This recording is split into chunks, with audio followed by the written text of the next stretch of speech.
Ezekiel chapter 4. You also, son of man, take a clay tablet and lay it before you, and portray on it the city Jerusalem. Lay siege against it, build a siege wall against it, and heap up a mound against it. Set camps against it also, and place battering rams against it all around. Moreover, take for yourself an iron plate, and set it as an iron wall between you and the city. Set your face against it, and it shall be besieged, and you shall lay siege against it. This, what we have just read about the city of Jerusalem, what we have just read is a type of, listen, the end of verse 3, this will be a sign to the house of Israel. Jerusalem, that had not yet fallen, didn't fall till 586 BC. But this was a sign to the house of Israel, what Ezekiel was to do. Notice also, beginning in verse 9, also take for yourself wheat and barley, beans, lentils, millet, and spelt. Put them into one vessel, and make bread of them for yourself. During the number of days that you lie on your side, 390 days, you shall eat it, and your food which you shall eat shall be weighed, 20 shekels a day. From time to time you shall eat it. You shall also drink water by measure, 1/6 of a hin. From time to time you shall drink it, and you shall eat it as barley cakes, and bake it using the fuel of human waste in their sight.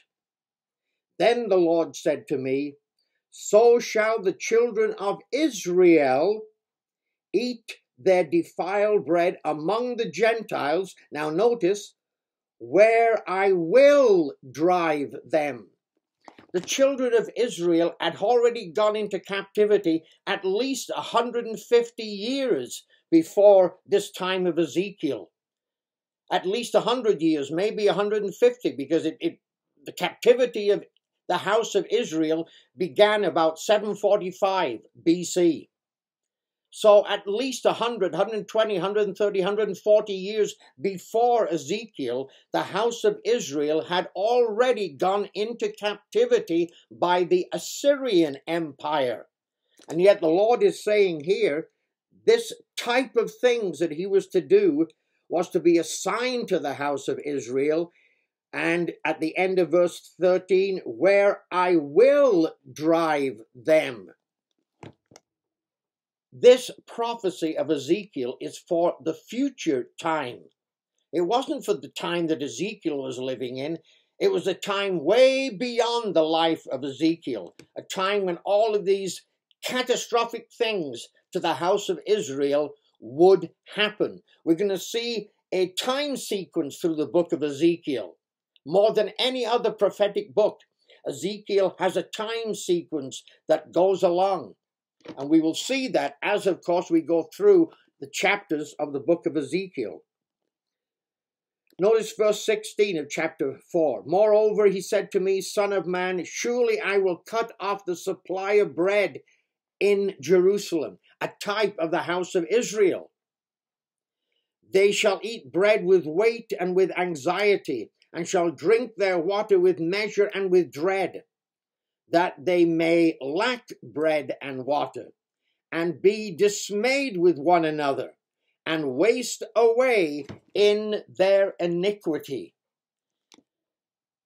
You should be seeing by now, in 2019, when I'm recording this, you should be seeing all of the catastrophic weather patterns that we are having, especially in the largest area of the house of Israel, the modern house of Israel, Canada and the United States. Just take note, this is supposedly as climate change, and that could very well be from climate change. So just imagine if God set his hand to really rain down destruction upon the people of Israel, And the people of Israel, the house of Israel, are the northwest nations of Europe, and that will include those below the northwest nations of Europe. It will include France, it will include Belgium and Holland, and it includes the British Commonwealth, the United States of America. Believe it or not, you are the people, the modern people of the house of Israel.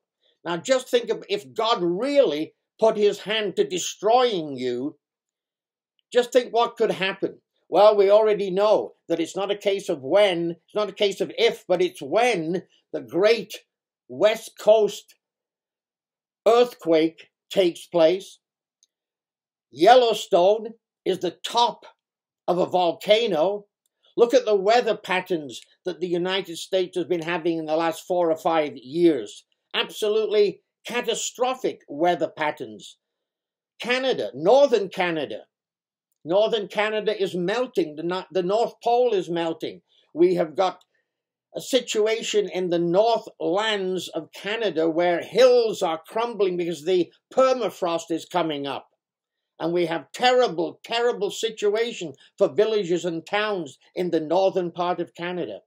But that could all just be to do with weather change. But if God took his hand to really wanting to destroy us, it would be so simple for him to bring those catastrophic weather patterns upon the people, the modern people of the house of Israel, and bring us to our knees. Chapter 5. And you, son of man, take a sharp sword, take it as a barber's razor, and pass it over your head and your beard.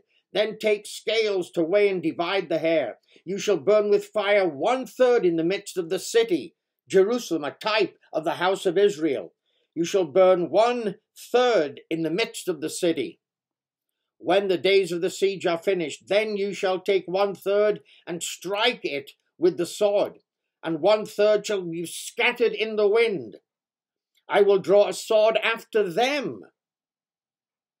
You shall also take a small number of them and bind them in the edges of your garment. Then take some of them again and throw them into the midst of the fire and burn them with fire. From there a fire will go out into all the house of Israel. The house of Israel that had already gone into captivity over 100 years before Ezekiel by the Assyrian Empire. This is a prophecy, my friends, of the future. This is a prophecy of the end times of this age. As we will see, a set 1, 2, 3 step through the book of Ezekiel, leading right up to the coming of Christ and the new age which is yet to come. Verse 5. Thus says the Lord God, this is Jerusalem. I have set her in the midst of the nations and countries round about her. She has rebelled against me, my judgments, by doing wickedness more than the nations, against my statutes, more than the countries that are all around her. For they have refused my judgments, and they have not walked in my statutes. You compare yourself, the United States of America, Britain, Canada.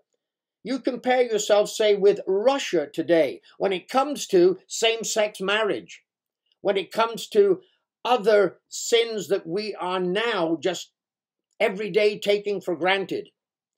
There are nations around us that have not even gone into those kind of sins. And that's what God is saying here. Verse 7. Therefore, thus says the Lord God, because you have multiplied disobedience more than the nations that are around you, and have not walked in my statutes, nor kept my judgments, nor even done according to the judgments of the nations that are around you. Yes, some of the nations that are around us don't even have the kind of legal sins that we have today. Therefore, thus says the Lord God, even I am against you, and I will execute judgment in the midst of you, in the sight of the nations, and I will do among you what I have never done, and the like of which I will never do again. That reminds me of what Jesus said in Matthew 24, that there's coming a time of trouble at the end of this age, tribulation that has never been equaled before and never or after. It will be a time of trouble that will be once in human history. Nothing like it in the past will equal it. Nothing in the future will happen like it again. That's what God is talking about here through Ezekiel. I will do among you what I have never done, and the like of which I will never do again, because of your abominations. Therefore fathers shall eat their sons, and the sons shall eat their fathers, and I will execute judgment among you, and all of you who remain I will scatter in the winds. Therefore, as I live, says the Lord God, surely because you have defiled my sanctuary with all your detestable things and with all your abominations, therefore I will also diminish you. Mine eye will not spare, nor will I have pity.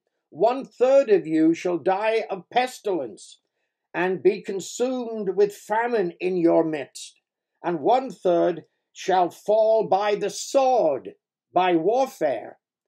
If we are brought to our knees by natural calamities, it should be fairly easy for somebody to come in and destroy us by war.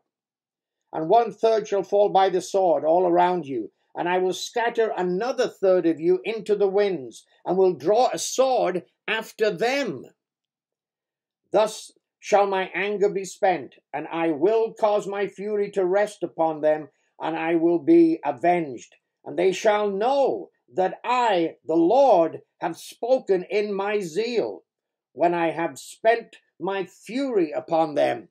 Moreover, I will make you a waste and a reproach among the nations that are all around you, in the sight of all who pass by.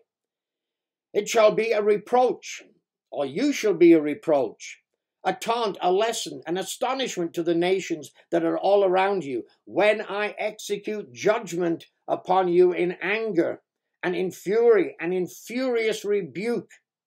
I, the Lord, have spoken, when I send against them the terrible sorrows of famine, which shall be for destruction, which I will send to destroy you. I will increase the famine upon you, and cut off your supply of bread.